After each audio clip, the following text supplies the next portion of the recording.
How much time do I have? 24 minutes, Senator. I asked the chair to let me know when there's 5 minutes left. The chair will do so.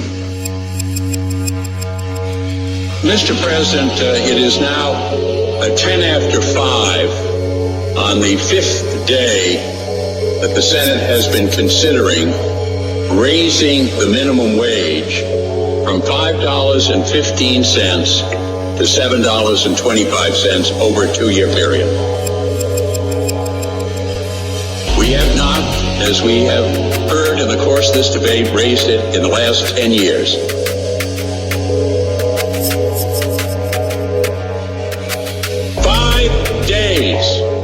We've been debating a rather simple concept that everyone in this institution knows. For 10 years, Republican leadership have refused to let us get a vote on increasing the minimum wage. Let's have no mistake about it, Mr. President. 10 years, $240 billion in tax breaks for corporations, $36 billion in tax breaks for small businesses, increase in productivity, 42% over the last 10 years. But do you think there's any increase in the minimum wage? No. We've considered immigration issues. We've considered Social Security issues. We have considered health issues. We're considering education issues. We're considering additional kinds of tax breaks for wealthy corporations. But do we hear from the other side a willingness, as this side is at this moment, at 12 after 5 today on Thursday? We have now had amendments that have been worth over $200 billion. We've had amendments on education of $35 billion. We've had health savings amendments that'll benefit average for income of $112,000, $8 billion. We've had those kinds of amendments. But we still cannot get a $2.15 over 2 years. What is the price? We ask the other side. What is the price that you want from these working men and women? What cost? How much more do we have to give to the private sector and the business? How many $1 billion more are you requiring? When does the greed stop? We ask the other side. They have, on the Republican side, 70 more amendments. 70 more amendments. Oh, yes, we want increase in the minimum wage. We want this, we want that. But silence over there, or let's have some other kinds of amendments that have virtually nothing to do with this. Do you have such disdain for hardworking Americans that you want to pile all your amendments on this? What is it about it that drives you Republicans crazy? What is it? Something. What is the price that the workers have to pay to get an increase?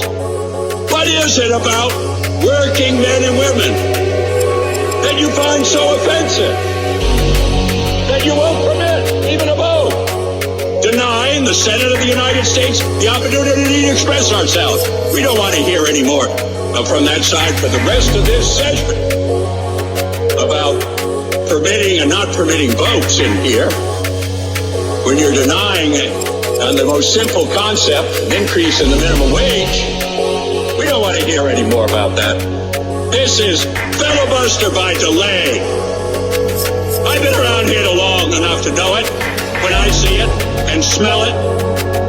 And that's what it looks like. That's what it is. Make no mistake about it. Now from Atlanta is civil rights icon and Democratic representative from Georgia, John Lewis. Congressman, welcome.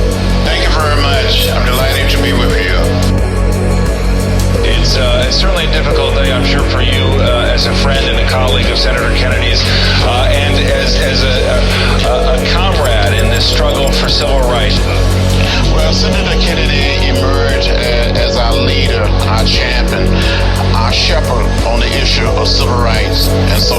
Massachusetts. No one in the Senate, no one in the House stood taller than Senator Kennedy. He was unbelievable. He believed in the cause of civil rights with a sense of passion. He was out there fighting when the Civil Rights Restoration Act or the Fair Housing Act. He was fighting for civil rights and fighting for all of those that have been left out and left behind. He spoke out in a clear and strong voice, and he's going to be deeply missed by all of us.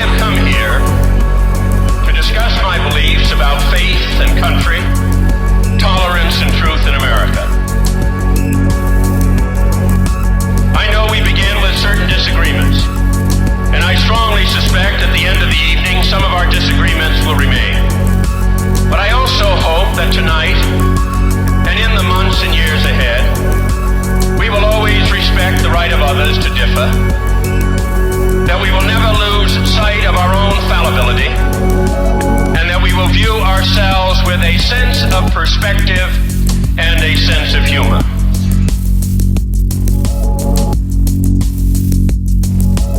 I am an American and a Catholic. I love my country and treasure my faith. But I do not assume that my conception of patriotism or policy is invariably correct, or that my convictions about religion should command any greater respect than any other faith in this pluralistic society. I believe there surely is such a thing as truth, but who among us can claim a monopoly on it? Law is not theocratic.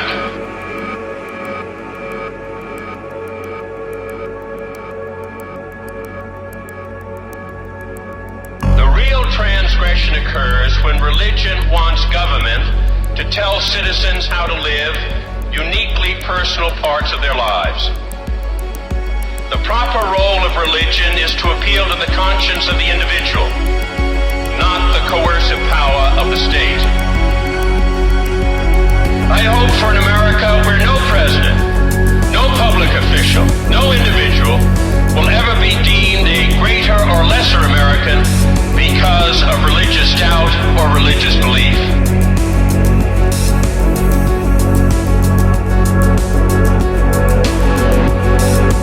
I hope for an America where the power of faith will always burn brightly, but where no modern inquisition of any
the cause. I am asking you to renew the commitment of the Democratic Party to economic justice. Our cause has been, since the days of Thomas Jefferson, the cause of the common man and the common woman. It is the glory and the greatness of our tradition to speak for those who have no voice, to remember those who are forgotten, to respond to the frustrations and fulfill the aspirations of all Americans. The commitment I seek is not to outworn views, but to old values.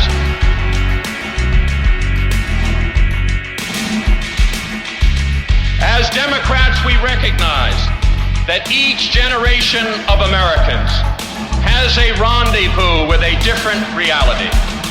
The answers of one generation become the questions of the next generation. But there is a guiding star in the American firmament. It is as old as the revolutionary belief that all people are created equal, and as clear as the contemporary condition of Liberty City and the South Bronx. Again and again, Democratic leaders have followed that star, and they have given new meaning to the old values of liberty and justice for all.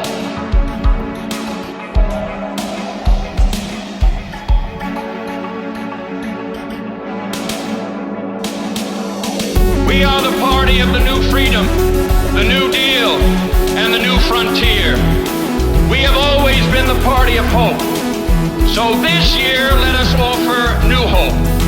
New hope to an America uncertain about the present, but unsurpassed in its potential for the future. To all those who inhabit our land, from California to the New York Island, from the Redwood Forest to the Gulf Stream waters, let us provide new hope that prosperity shall not be purchased by poisoning the air, the rivers, and the natural resources that are the greatest gift of this continent.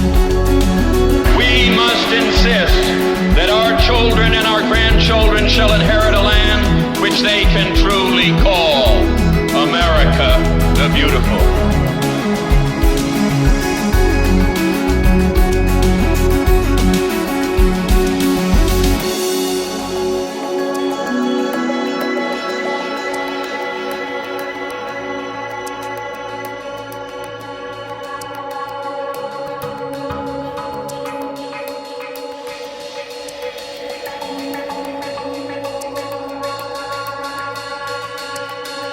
A fair prosperity and a just society are within our vision and our grasp, and we do not have every answer.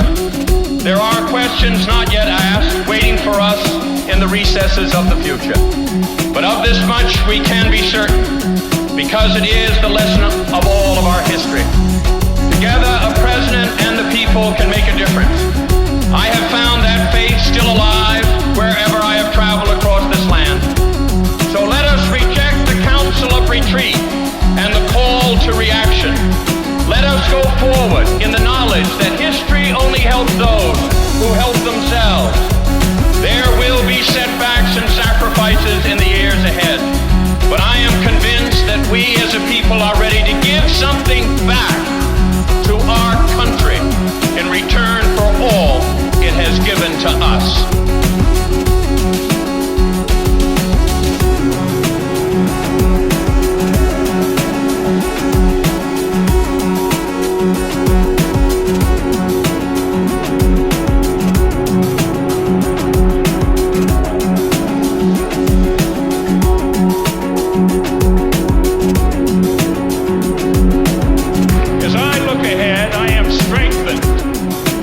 Family and friendship. So many of you have been with me in the happiest days and the hardest days. Together we have known success and seen setbacks, victory and defeat. But we have never lost our belief that we are all called to a better country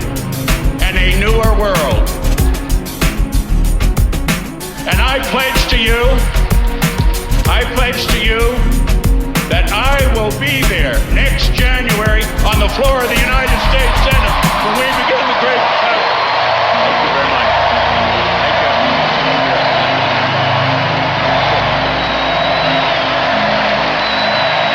For me, this is a season of hope. New hope for a justice and fair prosperity for the many, and not just for the few. New hope. And this is the cause of my life. New hope that we will break the old gridlock and guarantee that every American, north, south, east, west, young, old, will have decent, quality health care as a fundamental right and not a privilege.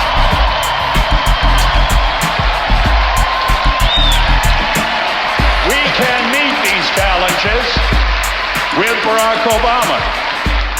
Yes, we can, and finally, yes, we will. Thank you very much. Thank you.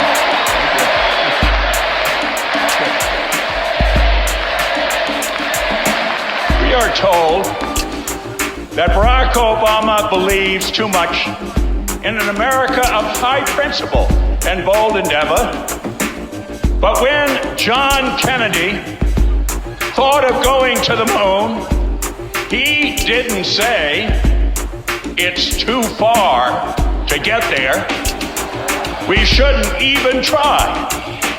Our people answered his call and rose to the challenge. And today, an American flag still marks the surface of the moon.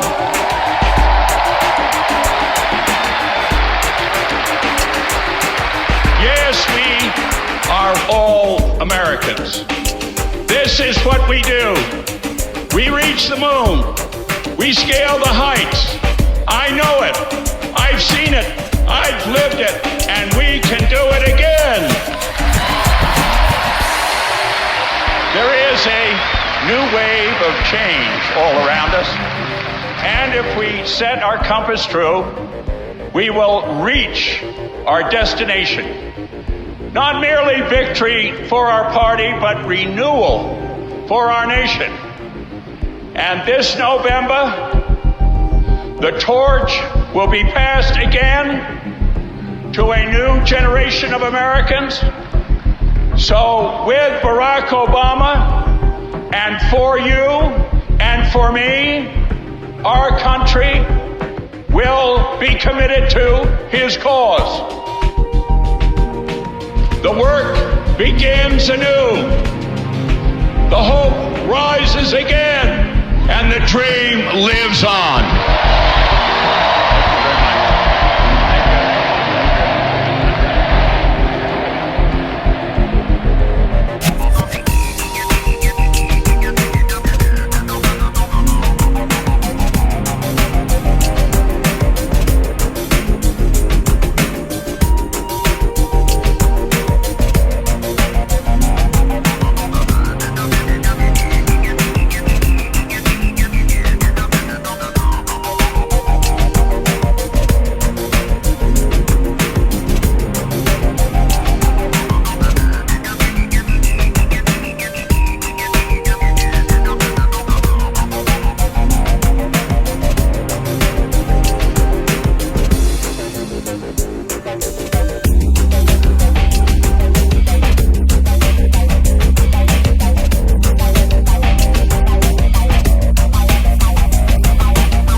have flowed from the work of a single man.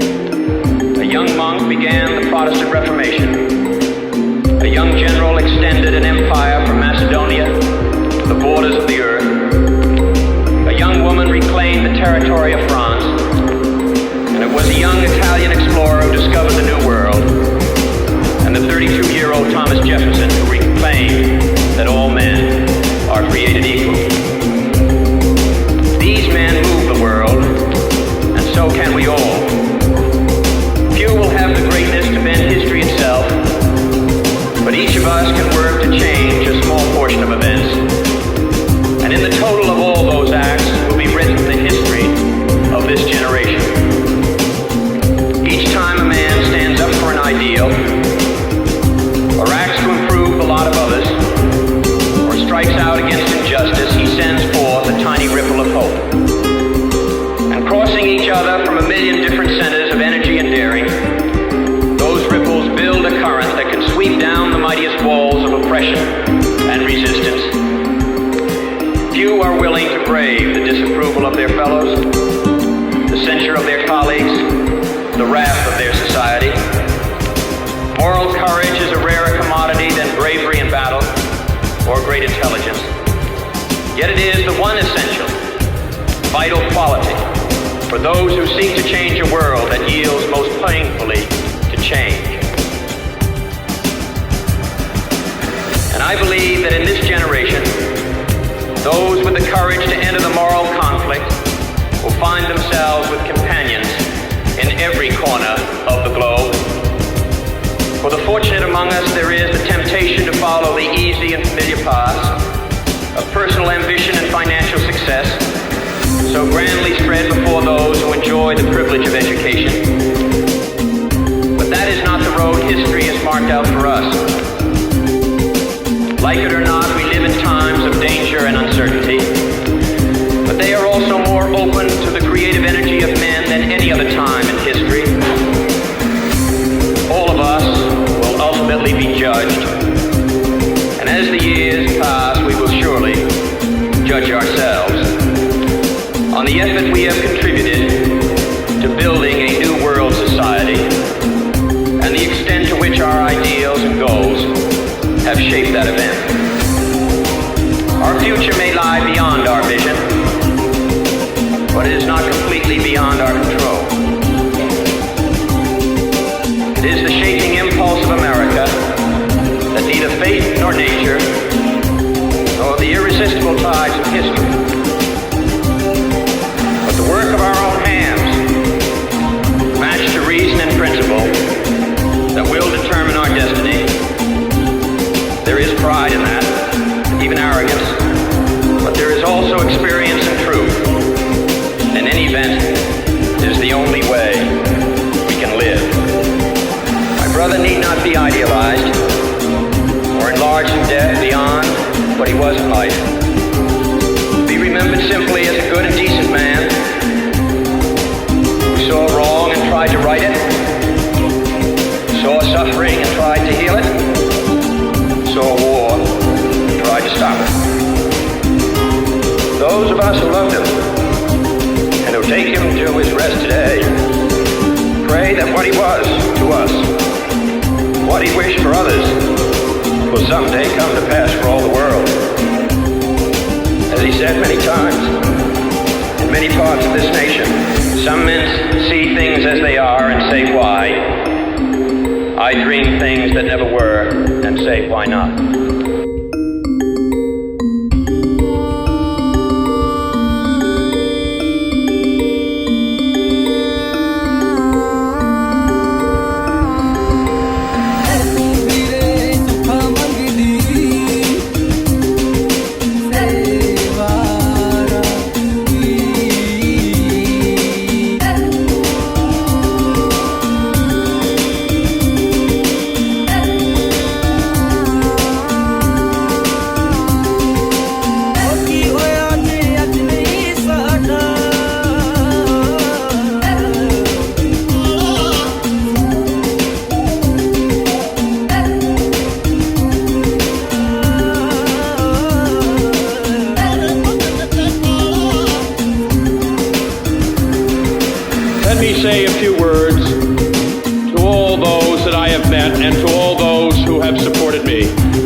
There were hard hours on our journey, and often we sailed against the wind. But always we kept our rudder true, and there were so many of you who stayed the course and shared our hope.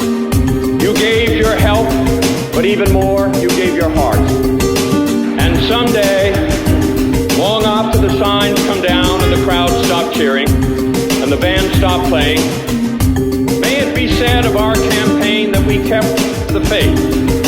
May it be said of our party in 1980 that we found our faith again. And may it be said of us both in dark passages and in bright days, in the words of Tennyson that my brothers quoted and loved, and that have special meaning for me now. I am a part of all that I have met. Too much is taken, much abides. That which we are, we are. One equal temper of heroic hearts, strong in will to strive, to seek, to find, and not to yield. For me, a few hours ago, this campaign came to an end. For all those whose cares have been our concern, the work goes on, the cause endures, the hope still lives, and the dream shall never